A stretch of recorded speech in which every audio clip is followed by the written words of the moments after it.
Bien, Jueces 4, del 1 al 24, dice así la palabra del Señor. Después de la muerte de Ahod, los hijos de Israel volvieron a hacer lo malo ante los ojos de Jehová. Y Jehová los vendió en manos de Jabín, rey de Canaán, el cual reinó en Azor. Y el capitán de su ejército se llamaba Sísara, el cual habitaba en Jaroset Goim. Entonces los hijos de Israel clamaron a Jehová porque aquél tenía 900 carros herrados y había oprimido con crueldad a los hijos de Israel por 20 años. Gobernaba en aquel tiempo a Israel una mujer, Débora, profetisa, mujer de Lapidot, y acostumbraba sentarse bajo la palmera de Débora, entre Ramá y Betel, en el monte de Efraín. Y los hijos de Israel subían a ella a juicio.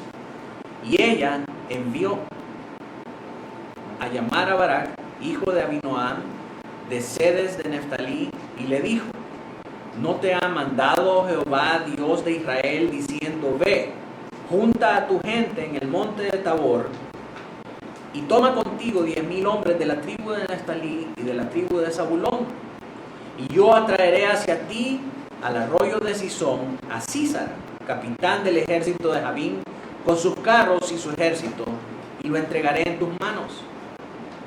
Barak le respondió: si tú fueres conmigo, yo iré, pero si no fueres conmigo, no iré. Ella dijo: iré contigo, mas no será tuya la gloria de la jornada que emprendes, porque en mano de mujer venderá Jehová a Sísara. Y levantándose Débora, fue con Barak a Cedes. Y juntó Barak a Zabulón y a Neftalí en Cedes, y subió con 10,000 hombres a su mando. Y Débora subió con él.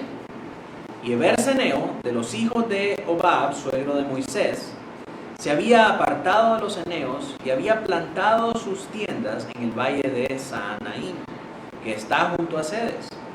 Vinieron pues a Sísara las nuevas de que Barak, hijo de Abinoam, había subido al monte de Tabor.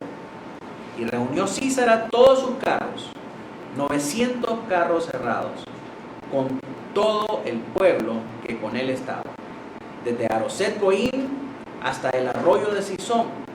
Entonces Débora dijo a Barak: levántate, porque este es el día que Jehová ha entregado a Sísara en tus manos. ¿No ha salido Jehová delante de ti? Y Barak descendió del monte Tabor, y 10,000 hombres en pos de él.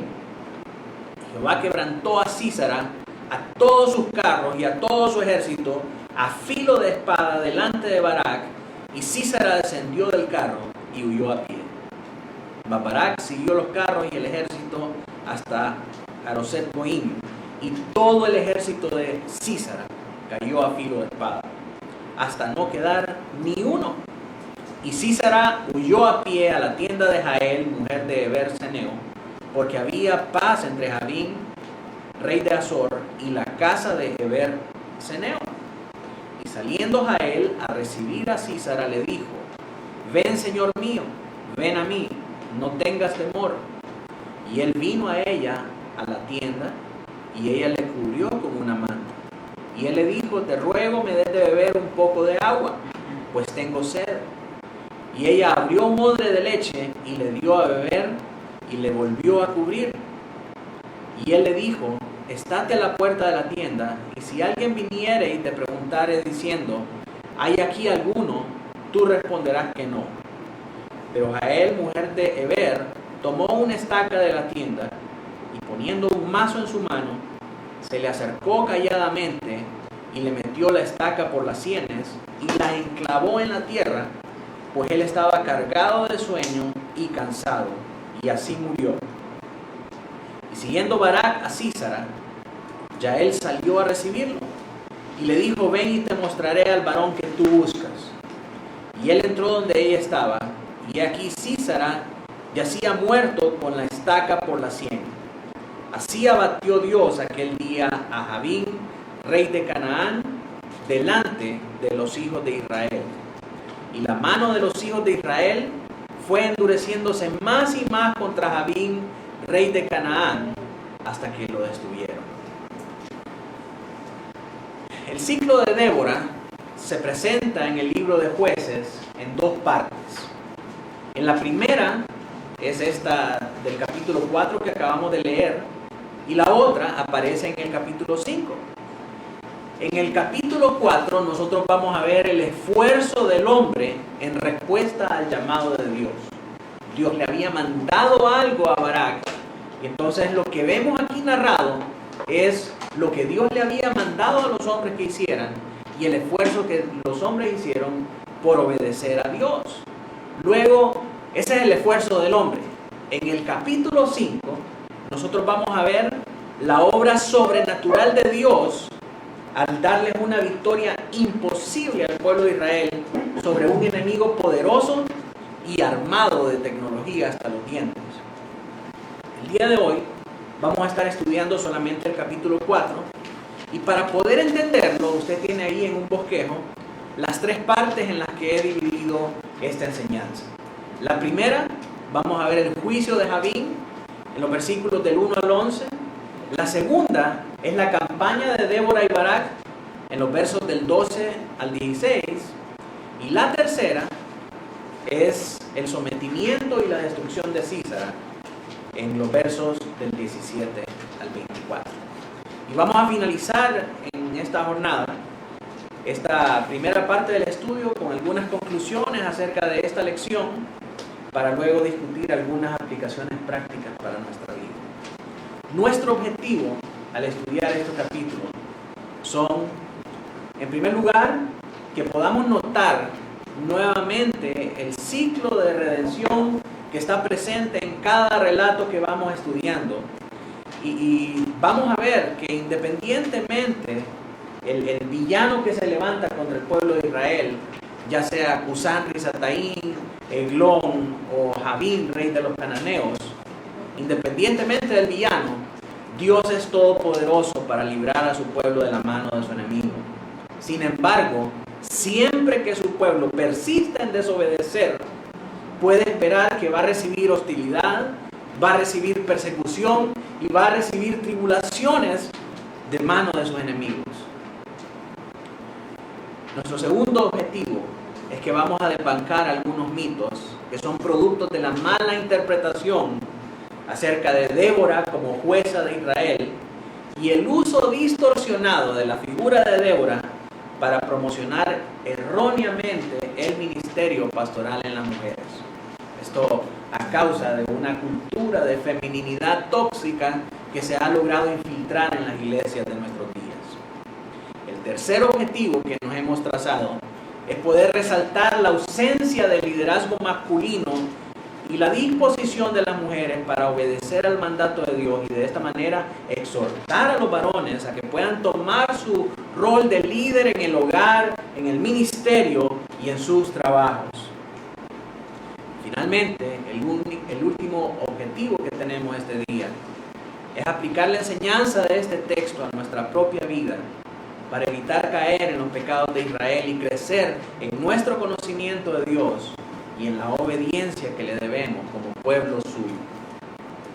Así que mi anhelo y mi oración, mis amados, que con esta lección el Espíritu Santo pueda cincelar la verdad de su palabra en nuestros corazones y que pueda guiarnos hacia toda verdad y a toda justicia, para que podamos aprender de Débora y de Barak a ser instrumentos útiles en las manos del Señor para cumplir su voluntad, librando a nuestras familias y librando a nuestra iglesia de los enemigos que buscan destruirla a través del adoctrinamiento en los caminos mundanos, a través del adoctrinamiento en querer cananizar a nuestros hijos, a nuestras familias y nuestras iglesias.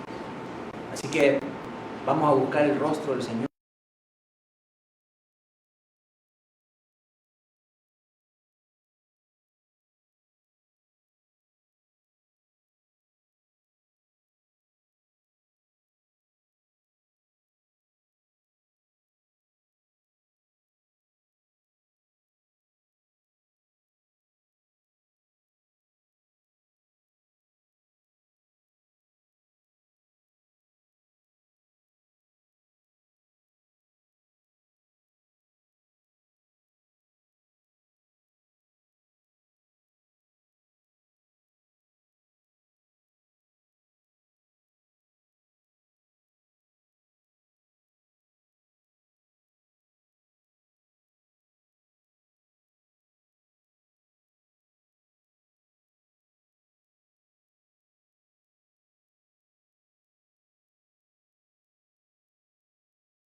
Y aunque se nos dice que gobernaba Israel y el pueblo venía a ella para juicio, vamos a ver en un momento qué significa esto. Pero nos da otros detalles acerca de su vida. Dice que era una mujer de Lapidot. Y esto, francamente, hermanos, no tiene ninguna relevancia para nosotros. Porque aunque Lapidot significa antorcha, no sabemos quién es Lapidot o qué era Lapidot. Para algunos, quizás era su marido. John Hill dice que es posible que Lapidot era una referencia a Barak también, porque Barak significa trueno, y posiblemente Barak era el esposo de Débora, ¿verdad? Pero esta palabra Lapidot puede también referirse a la labor que hacía Débora de encender y apagar las antorchas en una ciudad. Ese era un oficio en aquel entonces. O puede referirse a una característica de Débora, que era una mujer de fuego, una mujer de armas tomar, o mancha brava, como les dicen en mi pueblo, ¿verdad? Puede ser una característica inherente a la persona de Débora, o puede referirse también a muchas otras cosas. Por ejemplo, al lugar donde vive. Era una mujer que era proveniente de Lapidot. Entonces no tenemos una referencia cierta acerca de qué es lo que significa Lapidot, así que no podemos sacar ninguna conjetura de eso. Tenemos que obviarlo y pasarlo de largo hasta que el Señor nos provea más luz al respecto. Así que, obviando este detalle irrelevante, el verso 4 nos dice que literalmente ella estaba gobernando a Israel. Pero ¿qué era verdaderamente lo que ella estaba haciendo? A pesar de que la traducción nos hace pensar que era una especie de magistrada judicial que decidía sobre asuntos legales, y sumado a eso, el hecho de que en el verso 5 nos dice que el pueblo de Israel subía a ella para juicio, debemos entender que a lo que se está refiriendo acá es a un asunto en particular.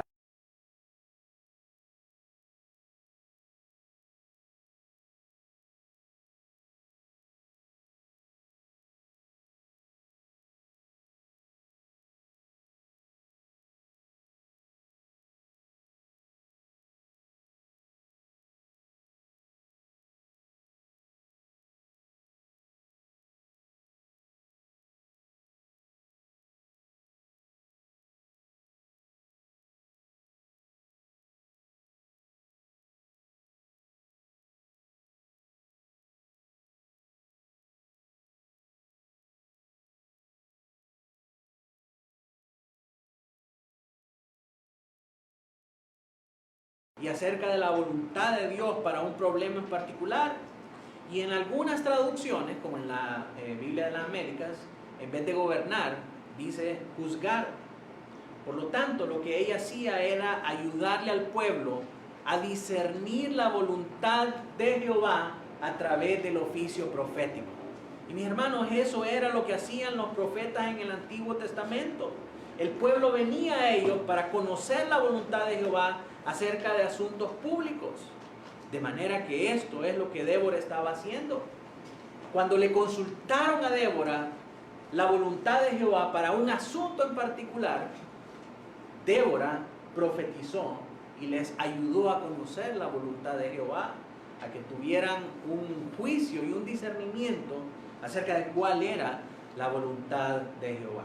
Y la consultaron por un asunto en específico. ¿Cuál es ese asunto en específico? El verso 3 nos dice: porque el pueblo estaba oprimido a causa de la crueldad de Jabín y de los cananitas. Y por eso fueron a consultar a la profeta. ¿Qué vamos a hacer? ¿Qué manda el Señor a hacer? No es que Débora se sentaba en esa palmera a llevar casos judiciales y darle resolución. No, ella era profetisa y ella es consultada por el pueblo acerca de una situación que oprimía al pueblo. Y ella da su veredicto conforme a la palabra del Señor. ¿Cuál es su veredicto? Manden a llamar al juez que Dios ha levantado. No tomaré ella el protagonismo y la acción. ¿Se da cuenta cómo este pasaje ha sido tan terriblemente tergiversado y mal interpretado para darle paso a esa feminidad tóxica dentro de las iglesias evangélicas de hoy día? Porque lo que enseñan acerca de Débora dista mucho de lo que nos dice la Biblia acerca de Débora. El pueblo acude a la profetisa para escuchar la palabra de Jehová. Y en respuesta a la petición del pueblo, Débora manda a llamar a Barak y le da órdenes de parte de Dios de convocar a un ejército de 10,000 hombres de Zabulón y de Neftalí para que puedan marchar al monte Tabor y enfrentar al ejército de Sísara con todo y sus 900 carrozas de hierro. Dios ha prometido que el enemigo va a caer en el arroyo de Sison. Esas fueron las palabras de Débora para Barak. En ningún momento Débora se levanta ella misma para ir a la batalla contra Sísara. Francamente no sé de dónde sacan toda esa enseñanza. Sin embargo, después de escuchar la voluntad del Señor, Barak manifiesta su cobardía al pedirle a la profetisa que vaya con él. Y añade que si ella lo acompaña, él va a ir. Pero si no va con él, entonces él no va a ir. Y cualquiera diría, qué poco hombre este Barak, qué mandilón, qué falta de carácter de no hacer lo que Dios le había mandado. Sin embargo, tenemos que saber las razones por las que él se rehúsa a ir solo a la batalla. Y yo no quiero excusarlo, no quiero decir, tenía una razón justificada para hacer esto. Pero tenemos que pensar qué haríamos nosotros ante una situación así y no emitir un juicio tan rápidamente si no conocemos qué es lo que está pasando acá. Definitivamente el pecado de Barak es que no tuvo fe suficiente en el Dios Todopoderoso. Sin embargo, la tarea que se le estaba encomendando era una tarea inmensa y prácticamente suicida por varias razones. La primera es que el enemigo era un enemigo sumamente poderoso como ningún otro. O sea, antes que él.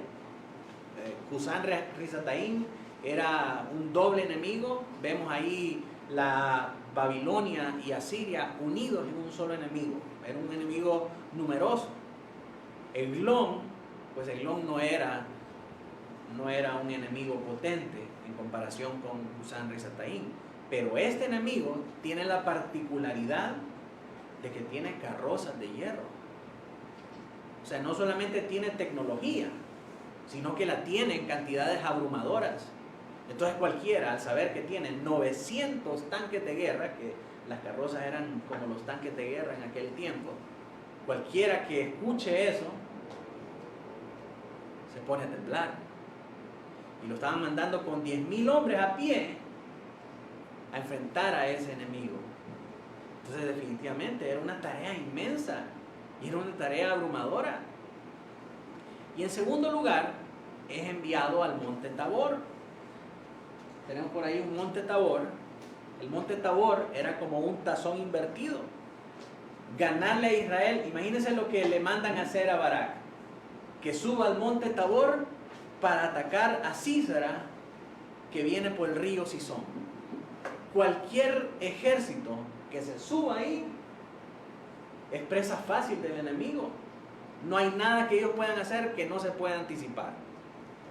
O sea, están ahí como en el blanco, en la mira, solo para irlos a traer. Cualquier cosa que ellos hagan puede ser anticipada por el enemigo. Así que ganarle a Israel iba a ser para Sísara pan comido. Por eso es que él sale, pero volado, a enfrentar a Israel, porque sabe que van para el monte Tabor. ¿Y qué le dijo el Señor a Barak?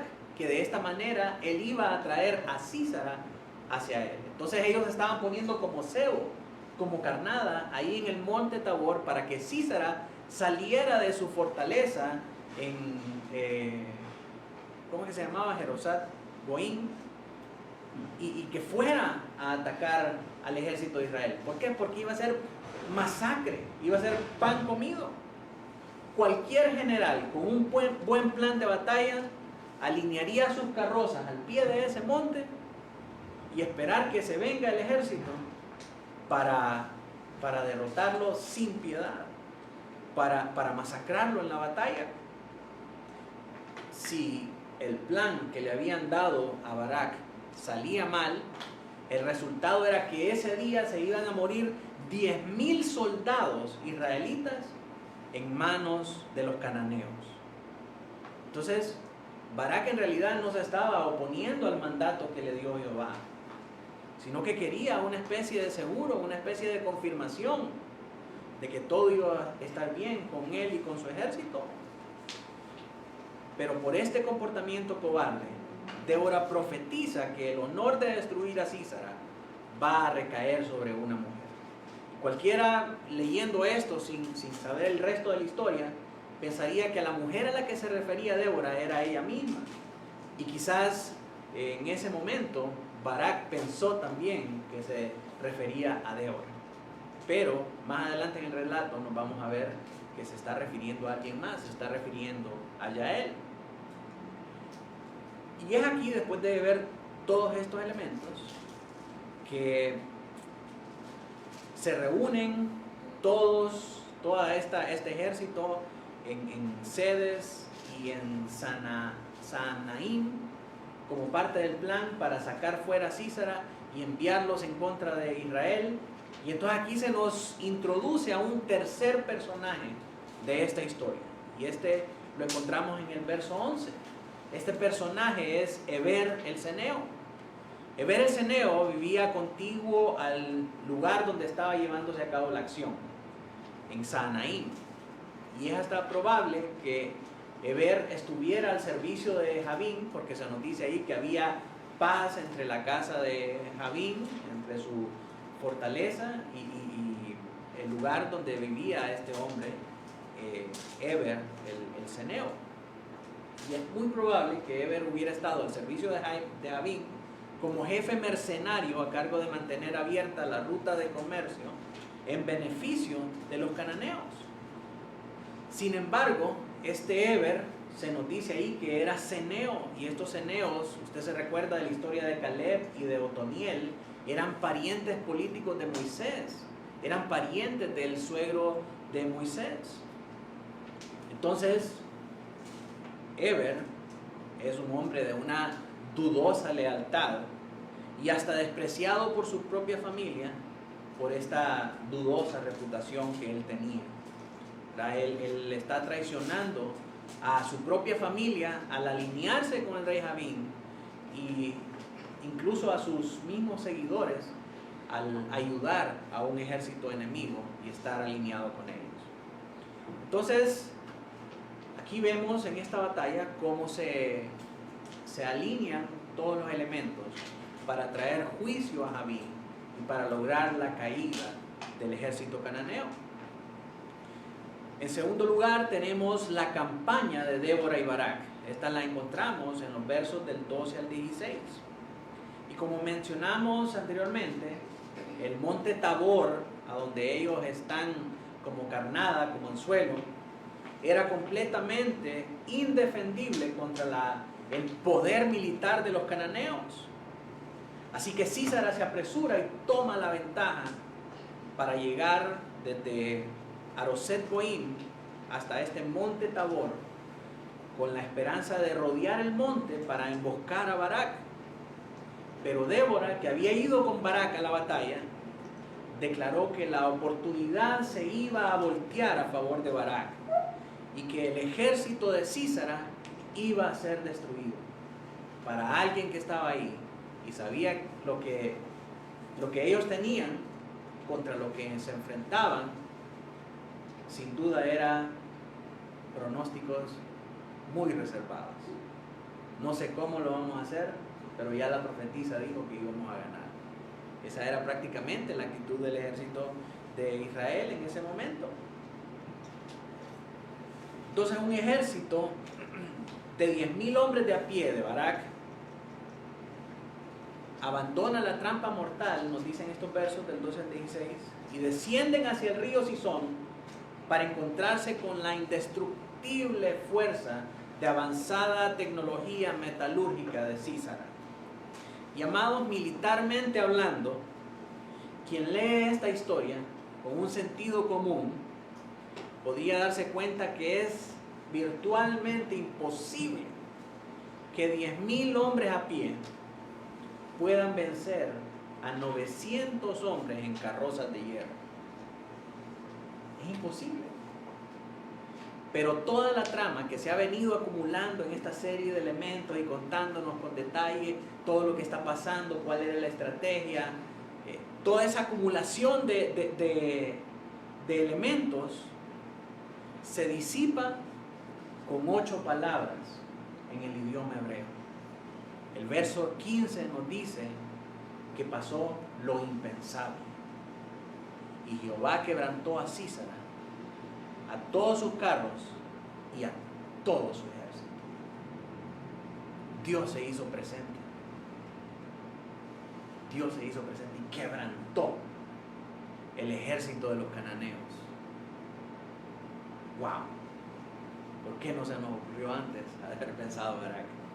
Y luego añade que a filo de espada delante de Barak, y Sísara descendió del carro y huyó a pie. Y aquí es donde las cosas se vuelven sorprendentes. Cuando yo leí eso dije, ¿qué? O sea, el hombre va en una carroza a la batalla, algo pasa, Dios los quebranta, y entonces él se baja de la carroza y huye a pie. Mi hermano, si usted va en una carroza y usted mira que adelante de su convoy hay problemas y lo que usted quiere es huir, ¿qué va a hacer? Darse la vuelta y huir en la carroza. Avanza más una carroza que uno caminando a pie, ¿sí o no? ¿Verdad? Pero este hombre se baja de la carroza y huye a pie. ¿Qué pasa aquí? ¿Qué es lo que no estamos viendo? ¿Qué es lo que hizo el Señor que provocara este quebranto en el ejército cananeo?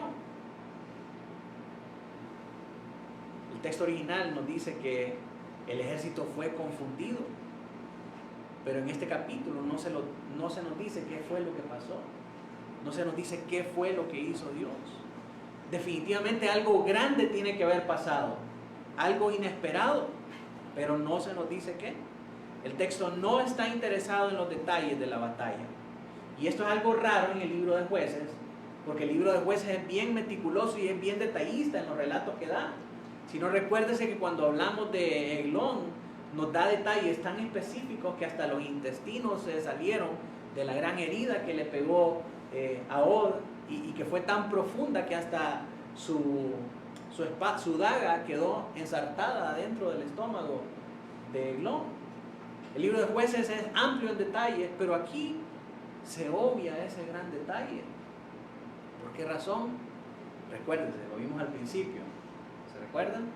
El capítulo 4 tiene que ver con el esfuerzo del hombre, pero el capítulo 5 nos habla de la obra sobrenatural de Dios. Entonces vamos a ver qué fue lo que pasó en el capítulo 5, cuando nosotros leamos el capítulo 5. Así que si usted quiere saber qué es lo que va a pasar, tiene que venir el próximo domingo para darse cuenta qué fue lo que pasó. Así que tenemos que asumir que el ejército del pueblo de Dios le ganó a los cananeos contra todos los pronósticos que estaban en su contra. Y la razón por la que pudieron ganar fue porque obedecieron la palabra de Jehová. Débora anunció la victoria anticipadamente e Israel fue el ganador de ese día. Algo que resulta siempre interesante es por qué Sísara huyó caminando. Si la derrota era inminente y lo que él quería era huir, ¿por qué no hacerlo en la carroza? ¿Cuál es la necesidad de huir a pie? Y el libro nos va a hacer esperar la respuesta hasta el capítulo 5. Así que, a excepción del canto de Débora, que es lo que se trata en el próximo capítulo, ya concluimos con la participación de Débora. Ya Débora no se mira más, hasta aquí llega su participación.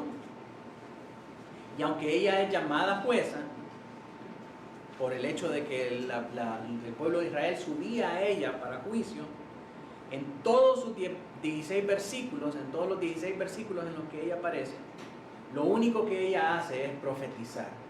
No es juzgar, ni es tampoco levantarse como guerrera y pelear contra las fuerzas del ejército del enemigo.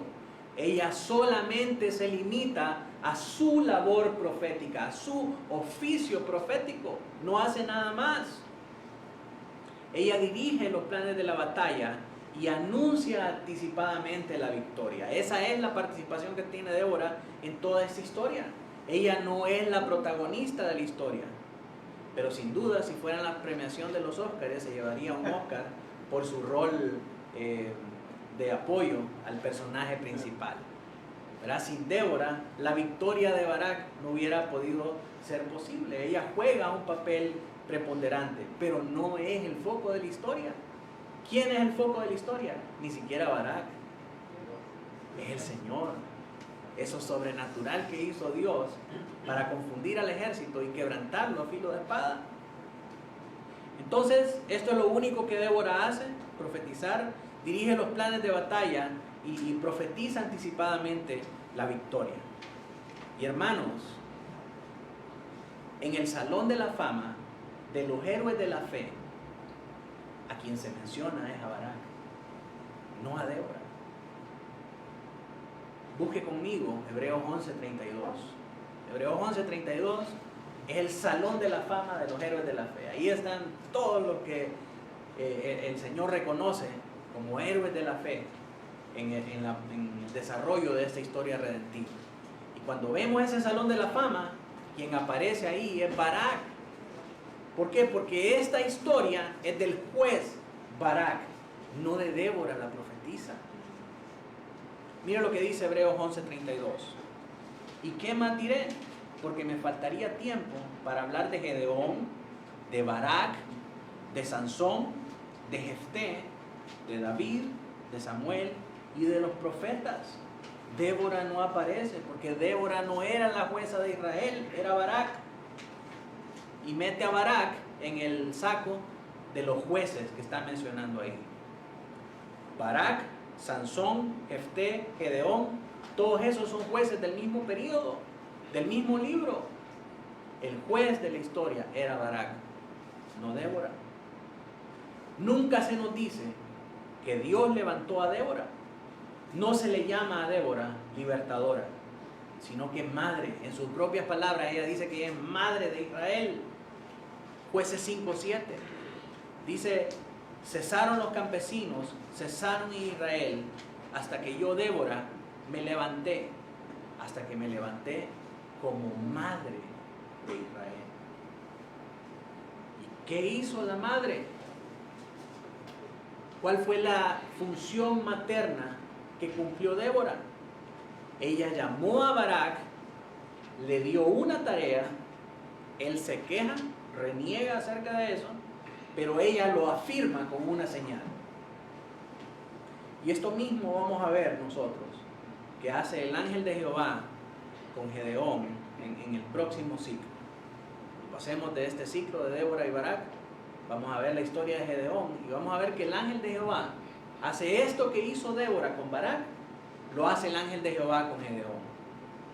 El caso es, mis amados, que la judicatura de Débora consistió en cumplir con su rol como profetisa, apoyando a Barak, y juntos liberaron a Israel del ejército cananeo. Entonces ahora pasamos con el sometimiento y la destrucción de Sísara, que lo encontramos en la última sección de este capítulo, que son los versos del 17 al 24. Este relato es sumamente complejo, mis hermanos, al igual que el de Eglón. Al mejor estilo de los cananeos, está plagado de referencias sexuales pervertidas que por sabiduría vamos a obviar en este día. Si alguien quiere saber más al respecto, podemos hablar al final. Yo le puedo dar algunas instrucciones de qué información buscar para saber interpretar bien este pasaje a la luz de lo que nos quiere decir. Recuérdense que estamos hablando de los cananeos. Era un pueblo que tenía costumbres pervertidas. Entonces hay algo aquí, al igual que con la historia de Eglón, que es necesario que nosotros aprendamos, pero por causa de tiempo y por causa de los niños, vamos a obviar estos elementos. Lo que sí le puedo decir es que ciertas palabras en el idioma hebreo indican que la fatiga de Sísara se debió a un encuentro íntimo anormal con Yael. Y el objetivo del relato, al dar estos detalles, es ridiculizar a Sísara de la misma manera que se ridiculiza la sexualidad de Eglón. Por lo tanto, hay varias connotaciones de índole sexual que cumplen con esa función de ridiculizar a Sísara. Sísara es referido como una bestia de carga a la que Yael monta y desmonta a su antojo. Yael significa cabra montés. Entonces, esta figura de montar y desmontar obedece a ese significado de su nombre.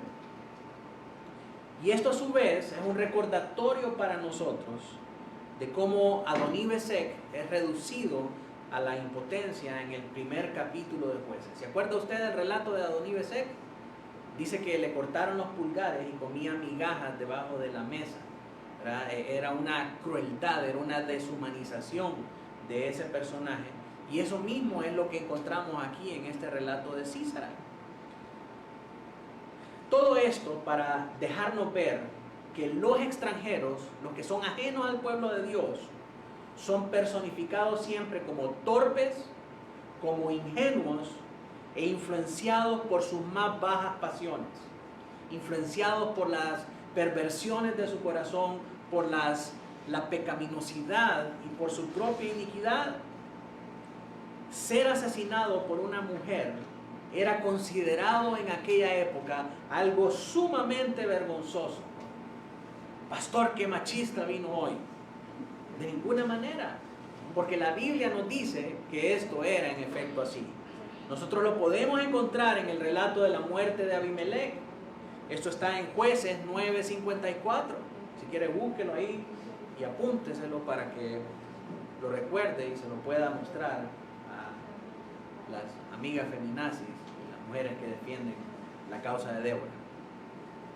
Dice Jueces 9:54. Entonces llamó apresuradamente a su escudero y le dijo: saca tu espada y mátame, para que no se diga de mí, una mujer lo mató. Y su escudero le atravesó y murió. Ciertamente, ser asesinado por una mujer era algo vergonzoso en aquella época. Así que Sísara es ridiculizado por el hecho de que muere a manos de Yael, un capitán tan formidable y tan honorable como Sísara, como lo que representaba Sísara para el ejército de Jabín, un hombre valiente, un hombre de guerra, un hombre de combate, de batalla, que estaba al frente de toda su tropa, muere por una mujer de la manera más ridícula y de la manera menos esperada. Sin duda, el objetivo de este relato era ridiculizar a este Sísara. También el texto menosprecia al traidor de Eber como colaborador a través del comportamiento, como colaborador de Jabín, a través del comportamiento inmoral de su mujer Yael. Yael era mujer de Eber. Entonces es también ridiculizado y es también menospreciado por ser un traidor a través del comportamiento inmoral de su mujer, de Yael, dando a entender que aquellos que no son leales al pueblo de Dios son objeto de escarnio, de mofa y de traición. Pero adicionalmente de burlarse de los opresores extranjeros, el texto también critica el liderazgo de Israel. Dios dirigió a Barak a través de una mujer y providencialmente le privó del honor de matar a Sísara, de manera que los elementos de la historia provienen de dos mujeres, enfatizando que Israel carecía de liderazgo masculino. También nos deja ver que Dios puede usar a cualquiera para llevar a cabo su finalidad. Como vimos en la lección de la divina providencia en nuestra clase de discipulado, Dios no está atado a sus medios. Él puede actuar a pesar en contra y por encima de esos medios. Esto quiere decir que Dios ha determinado que los hombres puedan liderar al pueblo en la batalla contra los enemigos de Dios. Pero aunque ese es el medio ordinario que Dios ha determinado para traer liberación a su pueblo, Dios puede actuar y puede hacer las cosas a través, por encima y en contra de los medios que Él mismo ha determinado. Pero el texto no nos dice lo que Dios hizo. Aparte de los medios humanos, no sabemos todavía qué fue lo que Dios hizo para confundir al ejército de los cananeos. Así que para tales efectos, debemos continuar con la segunda parte del estudio para tener un panorama completo de este ciclo de Débora y Barak. Conclusiones. Vamos a llegar a las conclusiones ahora. Y tenemos que decir que es impresionante nuevamente ver la paciencia de Dios al librar a Israel de manos de sus enemigos. Cada vez que Israel clama a Dios para que los libere de sus enemigos, Dios los libra. A pesar de que Dios sabe que van a volver a fallar, Dios los sigue librando una y otra vez. Al final del relato, al igual que con Eglón, vemos que Israel siempre tuvo en sus manos el poder para someter a los cananeos.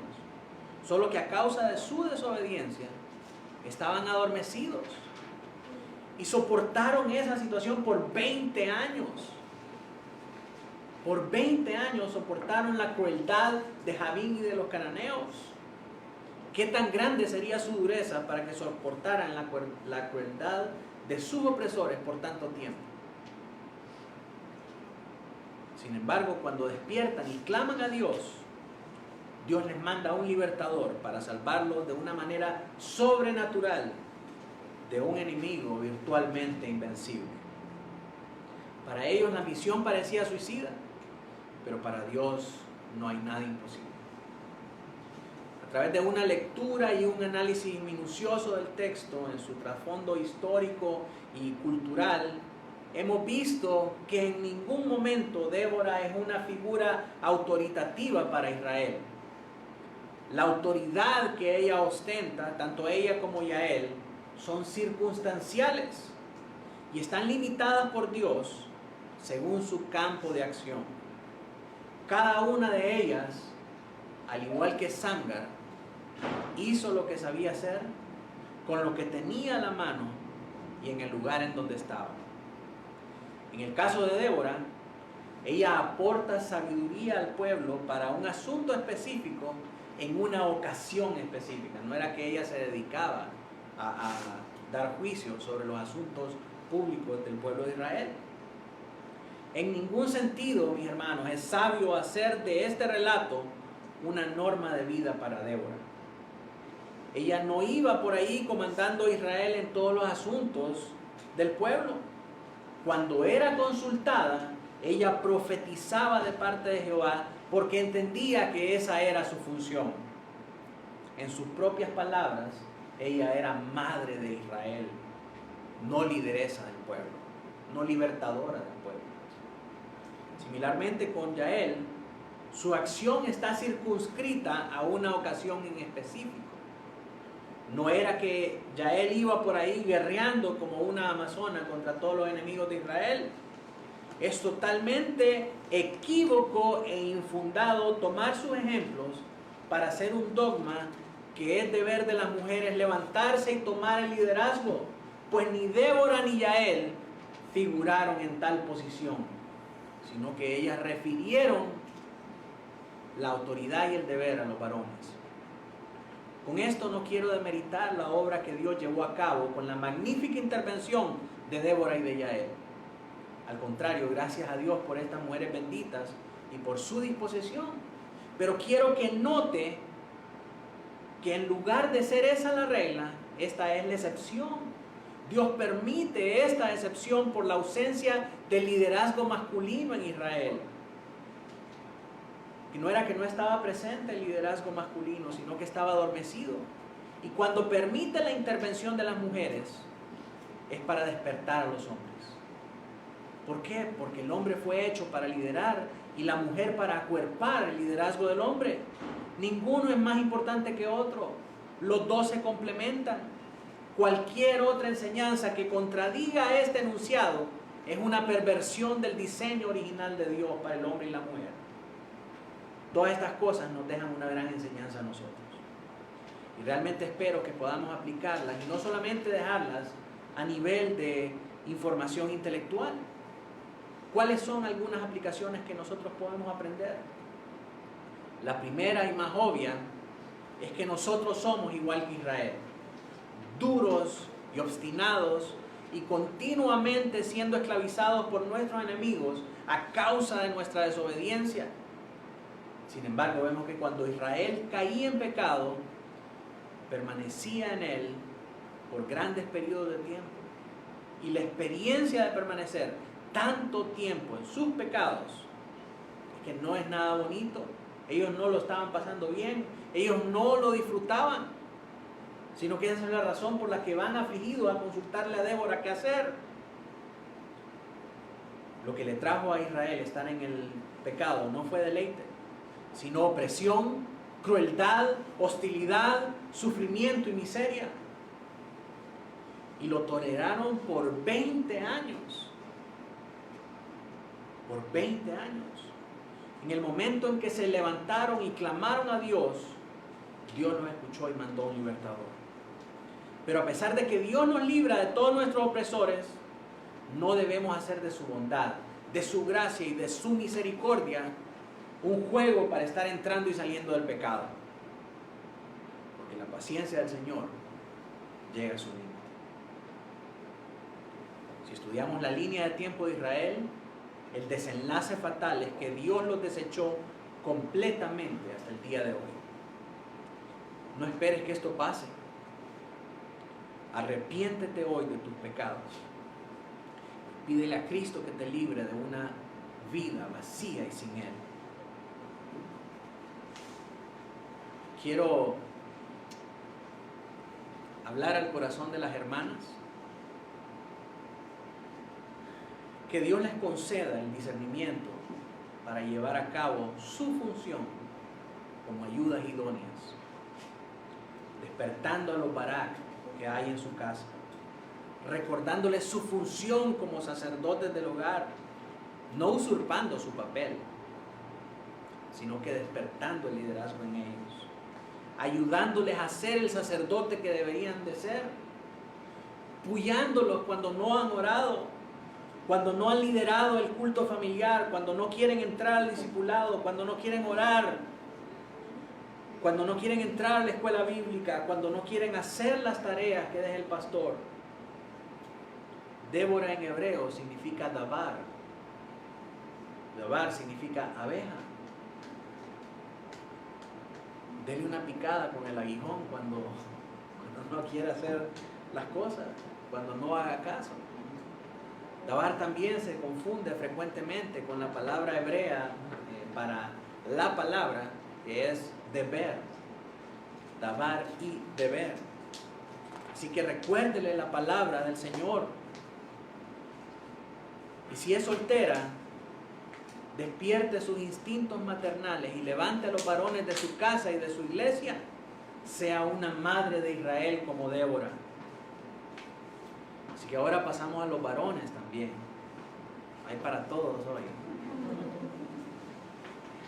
En el tiempo del Antiguo Testamento, cuando las mujeres asumían el liderazgo, lo hacían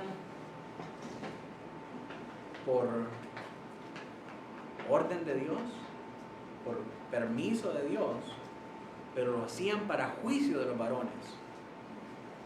Era motivo de vergüenza, motivo de escarnio, que una mujer tomara el lugar que le corresponde al varón. Quizá usted no se da por aludido, pero quiero que se dé cuenta que la burla no es la que le hacen a usted, sino que la burla es para el Señor. Y quien se burla del Señor es usted, cuando no toma su papel. Porque al no tomar su lugar como varón, el lugar que a usted le corresponde, está profanando la imagen de Dios en la que fue creado. el diseño original de Dios por el cual lo mandó a usted a liderar su hogar. Y liderar no es llegar y decir, aquí mando yo en esta casa, yo soy el líder, yo soy el que el Señor ha levantado como Barak para hacer las cosas. No, eso no es ser un líder en su hogar, eso no es tomar el liderazgo en su hogar, eso es machismo tóxico, que es igual de peligroso, igual que perjudicial que el feminismo tóxico. Ser líder en el hogar es discipular a su familia, es dirigirlos en adoración y en obediencia a Dios, es ser consejero, es ser juez de las cosas santas, es ser protector y servidor de los suyos. Muchos son celosos en la autoridad, pero son desentendidos en el gasto. Quieren que se les sujeten y que le digan el Barak de la casa, el líder, el sacerdote, el pastor de su hogar, pero no quieren hacer nada por cumplir con esa función. No solamente es de ostentar el título, es de llevar a cabo la labor de sacerdote. Quieren que se les sujeten y quieren que obedezcan a su autoridad, pero son holgazanes y negligentes en sus funciones. Quieren respeto y sujeción. Y solo hay una cosa que les manda hacer Efesios: amar a sus esposas como Cristo amó a la iglesia. ¿De qué manera amó Cristo a la iglesia? Con un amor tierno y sacrificial, sirviéndola, honrándola, defendiéndola, proveyendo para sus necesidades, instruyéndola en la obediencia y adoración a Dios. Eso es ser el varón de la casa. Cuando usted es el varón de la casa, todo en su hogar que está tergiversado, todos los roles que están cambiados y que están afectados por el estilo de vida cananeo, comienzan a arreglarse por el poder de la palabra del Señor. ¿Por qué? Porque usted está levantándose como varón en ese hogar y Dios bendice esa obediencia. Amados, cuando entendemos el orden de Dios para nuestros hogares y ministerios y obedecemos a su palabra, el resultado es que Dios trae liberación a su pueblo a través de hombres y mujeres que están dispuestos a ser sensibles a su voz. Que Dios nos permita ser esos Barak y esas Déboras que trabajan unidos para resaltar, no para resaltar egos ni personalidades, sino para ayudar a su iglesia, a su familia y a las personas en su trabajo a ser libres del estilo de vida cananeo que busca tergiversar los roles y hacer sucumbir a los individuos a sus más bajas pasiones. Oremos al Señor. Póngase de pie.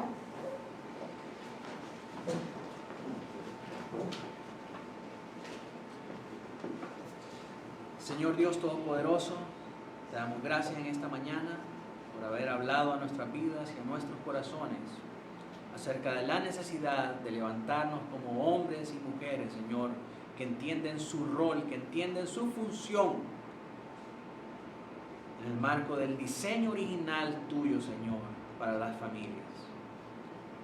Señor, no permitas que nuestra negligencia, que nuestro descuido, que aún nuestra prepotencia y nuestra soberbia, Señor, nos haga usurpar las funciones los unos de los otros, Señor, sino que entendamos cada uno nuestro rol para que lo cumplamos conforme a tu propósito y conforme a tu voluntad.